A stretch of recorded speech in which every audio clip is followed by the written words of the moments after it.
Tamanna from Choice Legacy. This is Leah from Choice Legacy. আজকের ভিডিওতে আপনারা দেখবেন as a professional makeup artist আমি কিভাবে আমার নিজের মেকআপ করি, অ্যাজ এ নুব আমি কিভাবে করি। আমি নরমালি বেশি একটা মেকআপ করি না, সো আজকে তামান্না আমাকে দেখিয়ে দেবে কিভাবে প্রপারলি মেকআপ করতে হয়। আজকে আমাদের দুজনেরই মেকআপের থিম রেখেছি বারবি থিম। আমরা দুজনই বারবি থিমে মেকআপ করব, কারণ এরপরে আমরা বারবি দেখতে যাব। আমাদের বারবি লুকে কেমন লাগে সেটা দেখতে ভিডিও শেষ পর্যন্ত আমাদের সাথেই থাকুন।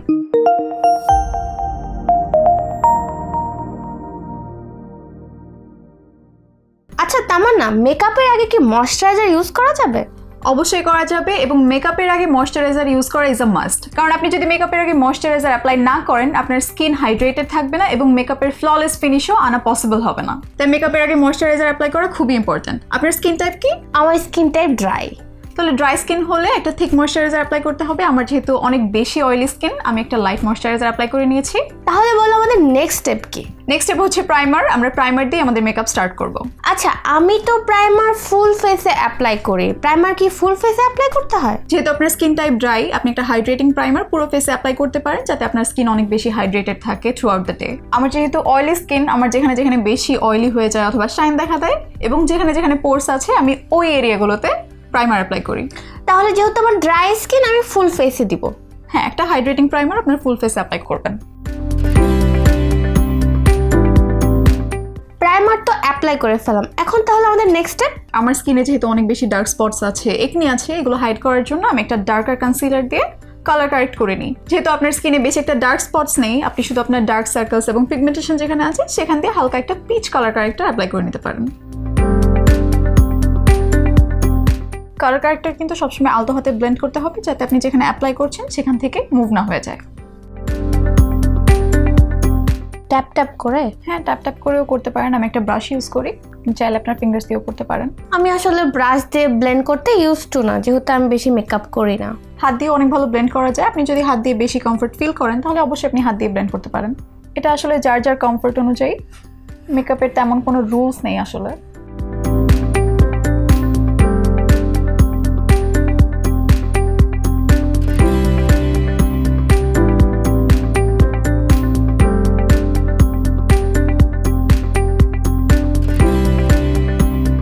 এবার কি আমরা ফাউন্ডেশন অ্যাপ্লাই করব? না, আমরা প্রথমে কালার কারেক্টারটা পাউডার দিয়ে সেট করে নিব, যাতে এটা আমাদের ফাউন্ডেশনের সাথে মিক্স না হয়ে যায়। আপু, এটা না, এটা ফাউন্ডেশন ব্রাশ, একটা কাবুকি ব্রাশ টাইপের। যেহেতু এটা খুবই ডেন্স, আপনার স্কিনে অনেক বেশি পাউডার অ্যাপ্লাই হয়ে যেতে পারে, যেটা আপনার মেকআপকে কেকি করে ফেলতে পারে। সো আমি একটা খুবই ফ্লাফি একটা ব্রাশ নিয়েছি। আপনি চাইলে এটাও ইউজ করতে পারেন। এটা স্মল কিন্তু ফ্লাফি। খুবই সামান্য পরিমাণে অ্যাপ্লাই করব। নার পরে কি ট্যাপ করতে হবে? হ্যাঁ, ট্যাপ অফ করে নিন, যাতে করে এক্সেস পাউডারটা পড়ে যায়।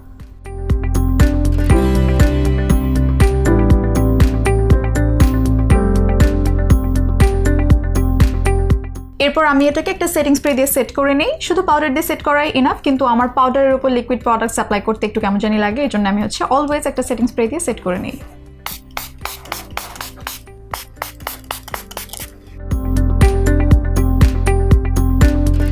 যেহেতু আমার অয়েলি স্কিন, আমি একটা ম্যাটিফাইং ফাউন্ডেশন ইউজ করব, এবং আপনার যেহেতু ড্রাই স্কিন, আপনি একটা হাইড্রেটিং অথবা ডিউই ফাউন্ডেশন ইউজ করবেন।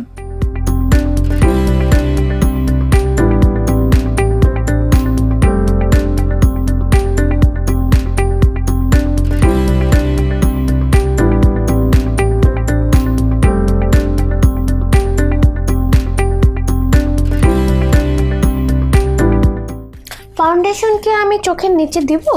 না, চোখের নিচে ফাউন্ডেশন দিলে এটা ক্রিজ করার চান্স অনেকটা বেড়ে যায়। সো ফাউন্ডেশনের পরিবর্তে আপনি ফাউন্ডেশন সেট করার পরে ডিরেক্টলি চোখের নিচে কনসিলার অ্যাপ্লাই করবেন।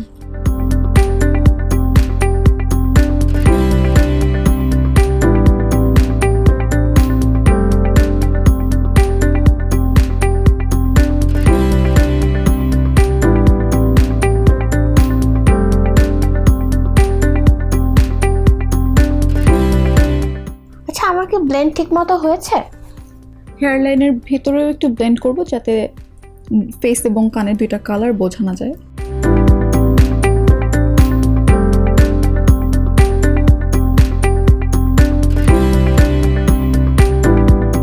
এবার ফেসের হাই পয়েন্টসে কনসিলার দিয়ে নিব। আচ্ছা, আমি তো ডেইলি মেকআপে কনসিলার তেমন ইউজ করি না, অ্যাকচুয়ালি আমি জানি না ঠিক কোন কোন জায়গায় দিতে হয়। কনসিলার হচ্ছে মেইনলি আপনার ফেসের হাই পয়েন্টসগুলো হাইলাইট করতে দিতে হয়। কনসিলার অ্যাপ্লাই করার ফলে হচ্ছে আপনার ফেসের ফ্ল্যাট সারফেসগুলো আরও বেশি এনহ্যান্সড দেখায়। প্রথমে আপনার আন্ডার আইসে কনসিলার অ্যাপ্লাই করবেন।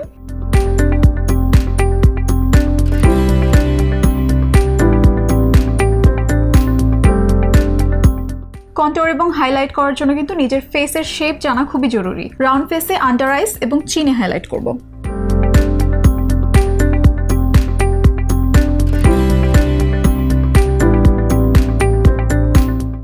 এটা ব্লেন্ড করার আগে ফেসে একটু সেটেল হতে টাইম দিবেন। আপনি চাইলে একটা হ্যান্ডহেল্ড ফ্যানও ইউজ করতে পারেন।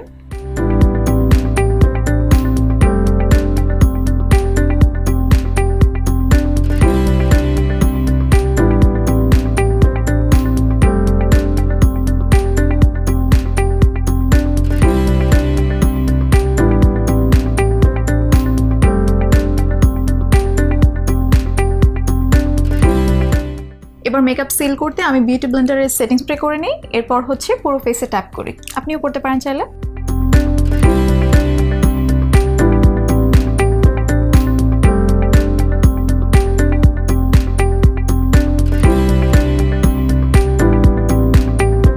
এবার পাউডার দিয়ে মেকআপ সেট করে নেবেন। আপনার তো ড্রাই স্কিন, এই জন্য আপনার পুরো ফেসে পাউডার অ্যাপ্লাই করতে হবে না। যেখানে যেখানে ক্রিজ করতে পারে শুধু ওই এরিয়ায় আপনি পাউডার অ্যাপ্লাই করতে পারেন।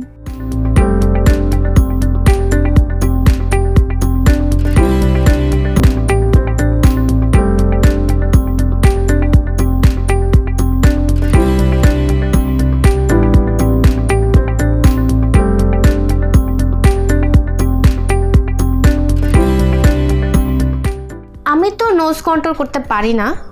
নোজ কন্ট্রোল করা খুবই ইজি আসলে। নাকি ব্রিজ থেকে স্টার্ট করব। আমি ছোট একটা ব্রাশ ইউজ করি নোজ কন্ট্রোল করার জন্য।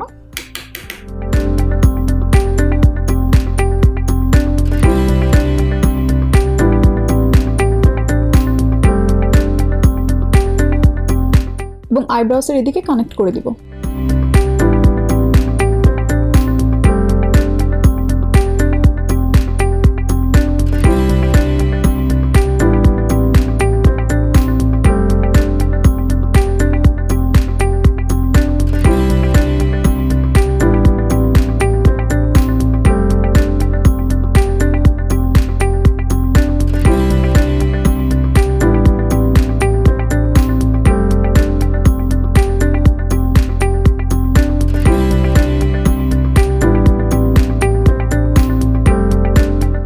এখন আমরা আই লুক করব।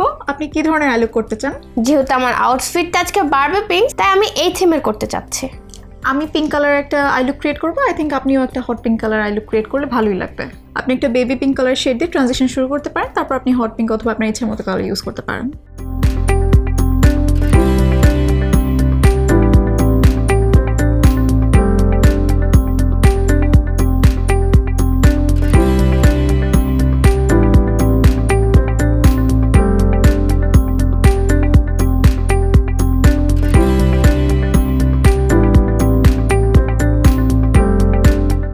প্রথমে আমি একটা পিঙ্ক কালার দিয়ে ট্রানজিশন করে নিয়েছি।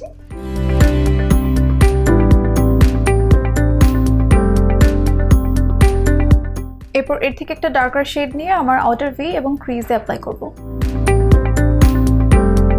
এরকম একটা ফ্লাফি ব্রাশ নিয়ে আপনি ক্রিম কালার অথবা হোয়াইট কালার কোনো শেড নিয়ে এখান দিয়ে হচ্ছে ব্লেন্ড করুন যাতে এই হার্শ লাইনগুলো চলে যায়।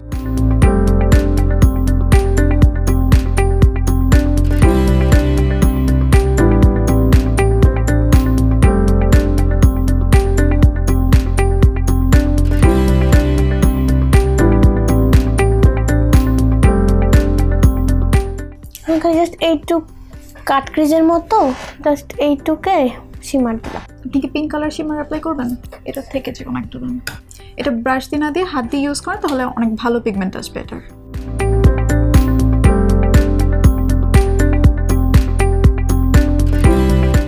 আমার লোয়ার ল্যাশ লাইনে আমি একটা sky blue colour shimmer apply করব।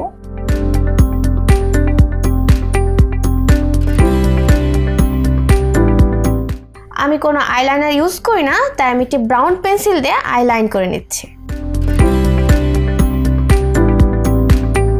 কিন্তু আমি আইলাইনার অ্যাপ্লাই করে নিব।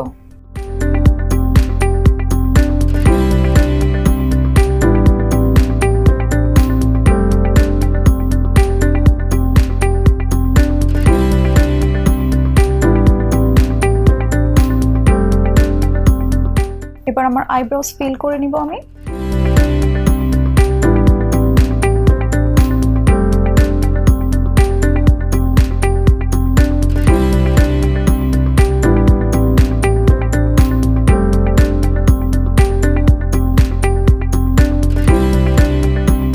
আমার ওয়াটার লাইনে হোয়াইট একটা কাজল অ্যাপ্লাই করে নিচ্ছি। এবার মাস্কারা অ্যাপ্লাই করে নিব।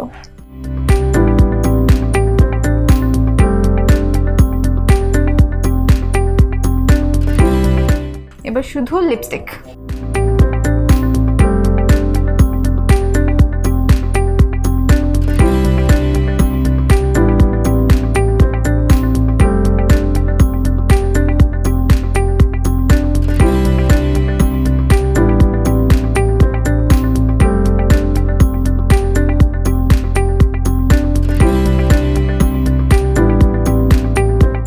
So viewers, this is our final Barbie look. I hope আমাদের আজকের এই লুক আপনাদের ভালো লেগেছে। Let's go to the movie. Bye Barbie.